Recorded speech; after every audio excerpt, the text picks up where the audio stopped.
Palacio de Bellas Artes, Ciudad de México. El Palacio de Bellas Artes es un recinto cultural ubicado en el centro histórico de la Ciudad de México, considerado uno de los más importantes en la manifestación de las artes en México. Este ha sido escenario y testigo de impactantes acontecimientos tanto artísticos como sociales y políticos. Su construcción fue iniciada hacia el final del mandato de Porfirio Díaz con motivo de la celebración del centenario del inicio de la independencia de México. Sin embargo, no fue concluido e inaugurado sino hasta el 29 de septiembre de 1934,1 debido a la Revolución Mexicana. Es un edificio multifuncional, por lo que alberga diversos escenarios y espacios artísticos como el Museo Palacio de Bellas Artes y el Museo Nacional de Arquitectura. El primero exhibe de forma permanente 17 obras murales de 7 artistas nacionales ejecutadas de 1928 a 1963, entre ellos Diego Rivera, David Alfaro Siqueiros y José Clemente Orozco, siendo el más antiguo en el país dedicado a la producción plástica nacional. Así también, es sede de la Orquesta Sinfónica Nacional, la Compañía Nacional de Ópera, Ópera de Bellas Artes, la Compañía Nacional de Danza y del Ballet Folclórico de México de Amalia Hernández. Como institución, depende del Instituto Nacional de Bellas Artes, INBA, parte de la Secretaría de Cultura del Gobierno Federal. En 1987 fue declarado por la UNESCO como Monumento Patrimonio de la Humanidad. Historia, antecedentes. El proyecto que dio origen al palacio se sitúa en la preparación de los festejos del centenario del inicio de la independencia de México, periodo en el que, entre otras acciones, el gobierno de México decidió emprender diversas obras públicas. En 1897 el gobierno de México compró a María del Carmen a la Triste Cuesta, madre de Carmen Cerdán y Aquiles Cerdán, el edificio del Gran Teatro Nacional. Además de otras casas dispuestas en el trazo actual de la Avenida 5 de Mayo. Originalmente el ingeniero mexicano Gonzalo Garita y el arquitecto italiano Adamo Boari presentaron en 1900 proyectos a las autoridades con el fin de ampliar y remodelar el Gran Teatro Nacional, mismas que fueron aceptadas por el gobierno en mayo de 1901. Trabajando Garita las ampliaciones y estructuras y Boari el trabajo de las fachadas. Por decisión gubernamental dichos proyectos cambiaron en su totalidad hacia el construir un nuevo edificio en un nuevo emplazamiento, ordenándose la demolición del Gran Teatro Nacional, Nuevo Teatro Nacional. Entre el 28 de mayo y el 27 de junio de 1901 se realizó la búsqueda de terrenos para el nuevo edificio, eligiéndose un espacio que a lo largo de la historia tuvo distintos usos. El espacio en el siglo XVI fue ocupado por el llamado Tianguis de Juan Velázquez, nombre dado a un mercado asentado cerca de la casa de un indígena de ese nombre. A partir de 1601 se construiría en ese espacio el convento de Santa Isabel, mismo que fue desamortizado y desocupado tras las leyes de reforma de 1867. El espacio comprendido entre las calles La Mariscala, Puente de San Francisco, Santa Isabel y Mirador de la Alameda, hoy llamadas Avenida Hidalgo, Avenida Juárez, Eje Central Lázaro Cárdenas y Ángela Peralta, respectivamente, contaba con parte de la estructura del convento, convertida en parte en distintos espacios. Entre ellos, la fábrica de seda Torcida Moreau así como viviendas precarias donde vivían obreras de la fábrica y madres solteras, entre otras personas. El Instituto Villar y la Casa Central de la Compañía Telefónica así como la sede de la Sociedad Filarmónica Francesa. El gobierno del Distrito Federal procedió a expropiar los terrenos en donde se encontraba parte del edificio original del convento, pero utilizado por comercios y bodegas, entre otros usos. Todo fue demolido. Boari solicitó una licencia para viajar a los Estados Unidos y a Europa, en donde obtendría más información sobre otros teatros del mundo y en tanto Garita continuó con los cálculos respectivos. El 17 de julio de 1902 fueron entregadas a las autoridades las memorias de cálculo del proyecto. El estudio preliminar de Boari se publicaría en los anales de la Secretaría de Comunicaciones y Obras Públicas. Boari estaría en desacuerdo con trabajar con Garita y éste lo acusaría de invadir su competencia profesional, por lo que abandonó el proyecto. Las autoridades, finalmente, desecharon el trabajo de Garita y se apegarían al proyecto del italiano. La estructuración del edificio fue hecha por petición de Boari al estudio estadounidense Milliken Brothers con planos y cálculos a cargo del ingeniero William H. Birkmire, Tales sistemas constructivos fueron comunes en los edificios modernizadores de la época con una estructuración en acero. El mismo estudio Milliken Brothers trabajaría con Bovary en la construcción del futuro recinto legislativo. Hoy monumento a la Revolución, las obras del Palacio de Bellas Artes comenzaron el 2 de agosto de 1904. En febrero de 1905 finalizaron las excavaciones de la cimentación que se realizó entre los 2.8 y los 3.50 metros con un esfuerzo sumamente penoso para los peones que trabajaron en condiciones de humedad. Se colocó, entre otros elementos constructivos, una moderna vía férrea al exterior de la obra que ayudaba a extraer con mayor rapidez los materiales resultantes de la obra hacia dos talleres externos a la obra, uno en las inmediaciones de la obra y otro en la calle Puente de San Francisco. Se decidió que se colocara una estructura de tipo emparrillado, usada ya en la ciudad de Chicago para la cimentación de rascacielos, y una cimentación basada en un cajón reforzado con concreto y piedra tezontle. La primera piedra del recinto fue colocada el 2 de abril de 1905 por el entonces presidente, Porfirio Díaz. En 1906 se concluyó la plataforma de cimentación del futuro teatro y el esqueleto metálico de la mayor parte del edificio, mismo que llegó al país el 6 de junio de ese año procedente de los Estados Unidos. 9 Dentro de su edificación se utilizaron procesos constructivos y decorativos tanto tradicionales como los considerados innovadores en su época. En tanto trabajadores realizaban la talla fina de mármoles y otros materiales, mecanismos de grúas y poleas colocaban los elementos en su sitio mediante maniobras precisas. Por otro, se avanzó en la obra del edificio basado en el uso de concreto y de novedosas estructuras de acero que permitían nuevos espacios y soluciones arquitectónicas.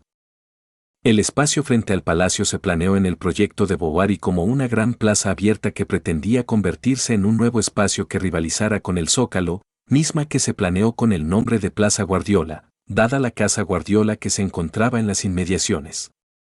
La misma se calculó con base en disposiciones de la época que establecían una mayor amplitud en los espacios exteriores de los edificios para una mejor apreciación de sus fachadas. El proceso de revestimiento del edificio tomó de 1907 a 1911.9. El arquitecto del proyecto decidió hacer una combinación de mármoles nacionales e internacionales provistos, mezclando por un lado mármol sepia claro proveniente del Cerro del Tenayo en las partes bajas del palacio y en los paños, mármol del municipio de Buenavista de Cuéllar, en el estado de Guerrero. Por otro lado, las 27 columnas y las cornisas se realizarían con mármol del tipo Bianco Chiaro o altísimo y estatuario arabescato con bloques provenientes de las empresas Triscornia y Henryaux y Walton Goody Krebs, extractora de mármol de Carrara, en 1910. Año en que fue colocado el tímpano principal de la fachada del recinto. En 1906 Bovary viajó nuevamente a Europa a seleccionar los artistas y obras de los elementos decorativos del edificio, hecho que solicitó al gobierno hacerlo directamente, sin licitación de por medio.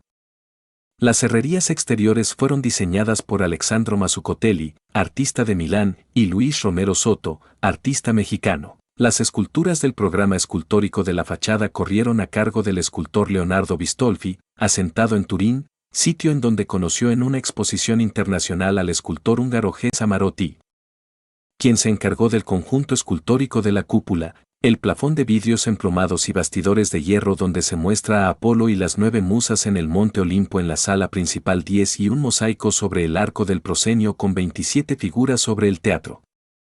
En tanto Agustí Querol Subirats recibió la obra de unas fuentes que se dispondrían en la Plaza Guardiola así como las esculturas monumentales de 4 Pegasos. Los proyectos de artes decorativas originales no se concluyeron como se planearon originalmente, por ejemplo, el proyecto de Querol incluía 2 fuentes monumentales que flanquearían la entrada, mismas que no se realizaron.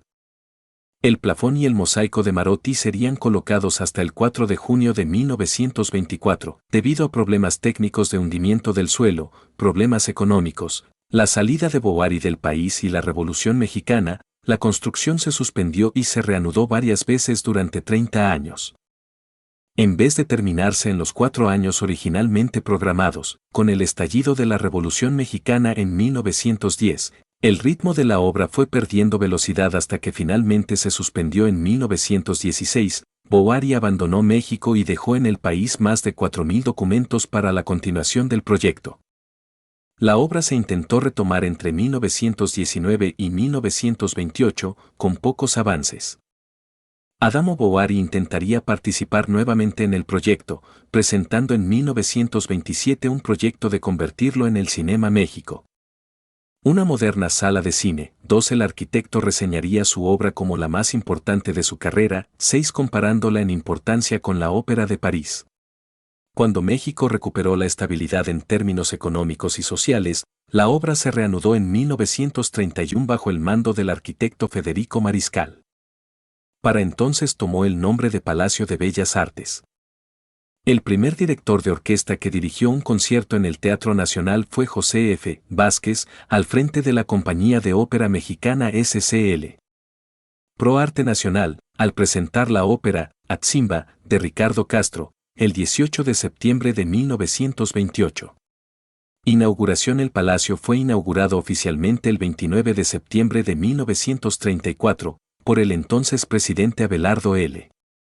Rodríguez, quien era acompañado por su gabinete, el cuerpo diplomático, funcionarios públicos y los artistas Dolores del Río, Douglas Fairbanks y Ramón Novarro, con la obra teatral La Verdad Sospechosa, de Juan Ruiz de Alarcón, interpretada por la actriz mexicana María Teresa Montoya, aunque se inauguró aquella noche con una gran función de gala. Ya antes se habían realizado conciertos en el edificio aún no concluido. Una vez inaugurado, se procedió a realizar el primer Festival de Cultura Mexicana, en el que destacaron los siguientes números: número musical de la Orquesta Sinfónica, estreno de llamadas, Sinfonía Proletaria, para coro y orquesta, de Carlos Chávez. Cantos a cargo del personal de la Secretaría de Educación Pública. Discursos del presidente y del jefe del Departamento de Bellas Artes, Antonio Castro Leal. Una función teatral del autor mexicano Juan Ruiz de Alarcón con los actores María Teresa Montoya y dirigida por Alfredo Gómez de la Vega. El 19 de abril de 1938 hubo una manifestación popular impulsada por sectores femeninos, a la que acudieron personas de todas las clases sociales para realizar donaciones voluntarias que ayudaran a cubrir el monto de las indemnizaciones producto de la expropiación petrolera. Algunas regalaron joyas, muebles, enseres personales, ahorros infantiles. Otros objetos de bajo valor, incluso una anciana llevó una gallina para ayudar a cubrir el pago de la indemnización. Aunque se lograron reunir poco más de 2 millones de pesos, este era un monto realmente simbólico. Las colectas y la emisión de bonos para cubrir la indemnización a las compañías petroleras estuvieron lejos de solucionar el problema económico, pero sí constituyeron movilizaciones impresionantes de la opinión pública en apoyo a la situación. La construcción de este gran edificio propició la fundación, en 1946, del Instituto Nacional de Bellas Artes, INBA, por parte del Gobierno de México, según decreto presidencial de Miguel Alemán Valdés. Es desde entonces un organismo desconcentrado de la Secretaría de Cultura del Gobierno de México. Inició operaciones como instituto gubernamental con su propia ley orgánica el 1 de enero de 1947, como un instituto dedicado a las artes del siglo XX en México. Arquitectura y distribución. La altura del edificio es de 53 metros hasta el espiral y 42,5 metros hasta el techo. Cuenta con 4 pisos y un estacionamiento subterráneo. Debido a la diferencia en las épocas de inicio y construcción, el palacio tiene varios estilos arquitectónicos, predominando el Art Nouveau en su exterior y el Art Deco en el interior. El palacio está asentado sobre una peculiar arcilla llamada montmorillonita y esto provoca un continuo hundimiento del palacio. El hundimiento del suelo comenzó a manifestarse en 1907 y para 1921 ya se había hundido más de 1,80 metros. Hasta la fecha se puede apreciar este fenómeno, pues el palacio se encuentra varios metros por debajo del nivel de la calle. La fachada principal, que da a la avenida Juárez, está hecha de mármol de Carrara. En el interior del portal hay esculturas del italiano Leonardo Bistolfi. Consiste en armonía, rodeada de dolor, felicidad, paz y amor. Otra parte de la fachada contiene querubines y esculturas que representan la música y la inspiración. En el frente de la plaza del edificio, diseñado por Bovary, hay 4 esculturas de Pegaso que fueron hechas por el catalán Agustí Querol Subirats. Estas habían estado en el Zócalo antes de ser traídas aquí. El techo que cubre el centro del edificio está hecho de cristal diseñado por el húngaro Gesa Marotti y representa las musas con Apolo. Una estructura del palacio que desapareció es la pérgola que se encontraba en el costado poniente del palacio, en la Alameda Central. Fue construida para albergar exhibiciones pictóricas para las celebraciones de 1910 y durante décadas alojó una librería siendo demolida en 1973. En 1982 se realizaron obras para la construcción de un estacionamiento subterráneo.